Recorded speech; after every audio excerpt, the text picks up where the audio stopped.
Hello दोस्तों, तो आज के इस वीडियो में हम कुछ खास तरह के हिंदी वाक्यों को अंग्रेजी में अनुवाद करना सीखने वाले हैं। जैसे कि सबसे पहला वाक्य है, मैं अंग्रेजी पढ़ता हूं। इसी प्रकार का दूसरा वाक्य है, आप मोटरसाइकिल चलाते हैं। तीसरा भी वाक्य दिया गया है, हम लोग क्रिकेट खेलते हैं। तो इस तरह के हिंदी वाक्यों को कैसे हम अंग्रेजी में अनुवाद करेंगे, यही हम आज के इस वीडियो में सीखने वाले हैं। तो शुरुआत हम सबसे पहले वाक्य से करते हैं। पहले वाक्य में क्या लिखा गया है? पहले वाक्य में लिखा गया है, मैं अंग्रेजी पढ़ता हूं। तो मैं के लिए हम यहां पर आई शब्द का प्रयोग करेंगे, तो हमने यहां पर आई लिखा। ठीक है, मैं के लिए हमने आई लिखा। फिर देखो लिखा गया पढ़ता हूं। अब पढ़ना का अंग्रेजी में मतलब क्या होता है? पढ़ना का अंग्रेजी में मतलब होता है रीड। तो पढ़ता हूं के लिए भी हम यहां पर रीड शब्द का प्रयोग करेंगे। आई रीड मतलब मैं पढ़ता हूं। क्या पढ़ता हूं? ना अंग्रेजी पढ़ता हूं। और अंग्रेजी का अंग्रेजी में मतलब होता है इंग्लिश। तो हम यहां पर लिखेंगे इंग्लिश। आई रीड इंग्लिश हो गया, मैं अंग्रेजी पढ़ता हूं का अंग्रेजी में अनुवाद। देख पा रहे हो कितना आसान है? बहुत ही ज्यादा आसान है। इसी प्रकार से अब हम हमारे दूसरे वाक्य को भी ट्रांसलेट करेंगे। दूसरे वाक्य में क्या लिखा गया है? दूसरे वाक्य में लिखा गया है, आप मोटरसाइकिल चलाते हैं। अब बताओ आप का अंग्रेजी में मतलब क्या होता है? आप हो, तुम हो, आप लोग हो, तुम लोग हो। इनका अंग्रेजी में मतलब यू ही होता है। तो हमने यहां पर यू लिखा। फिर देखो यहां पर लिखा गया है चलाते हैं। चलाना का अंग्रेजी में मतलब होता है राइड। तो हम यहां पर राइड लिखेंगे। यू राइड मतलब आप चलाते हैं। क्या चलाते हैं? ना एक मोटरसाइकिल चलाते हैं। खाली मोटरसाइकिल का मतलब ही एक मोटरसाइकिल होता है, क्योंकि आप एक साथ में काफी सारे मोटरसाइकिल तो चला नहीं सकते हैं। इसीलिए हम यहां पर ए लिखेंगे। ए का मतलब एक। ठीक है, अब मोटरसाइकिल लिखा गया है, तो मोटरसाइकिल का अंग्रेजी में मतलब मोटरसाइकिल ही होगा। तो हमने यहां पर मोटरसाइकिल लिखा।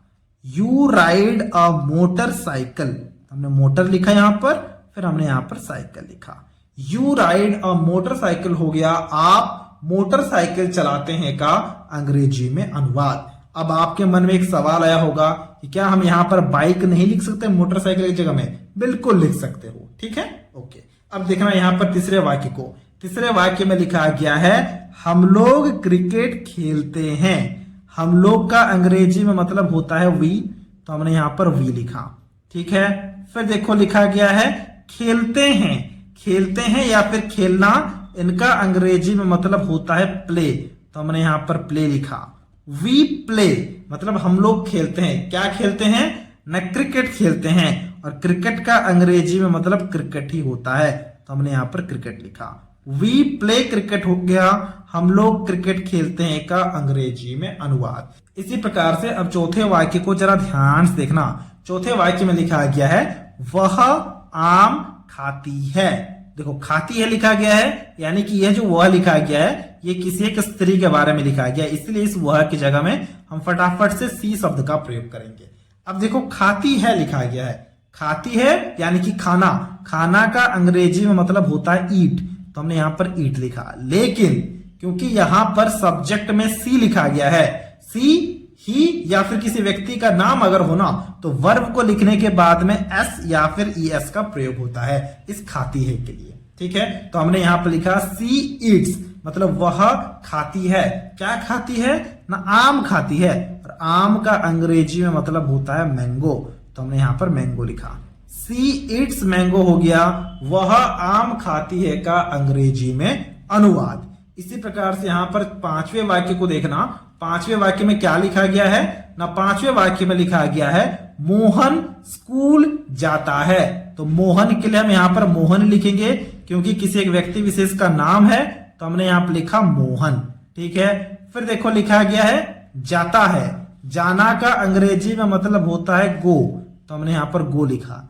क्योंकि मोहन लिखा गया है, किसी व्यक्ति का नाम है, इसलिए यहां पर ईएस भी लगाना होगा। मोहन गोज मतलब मोहन जाता है। कहां जाता है? ना स्कूल जाता है। तो हम यहां पर लिखेंगे मोहन गोज टू स्कूल।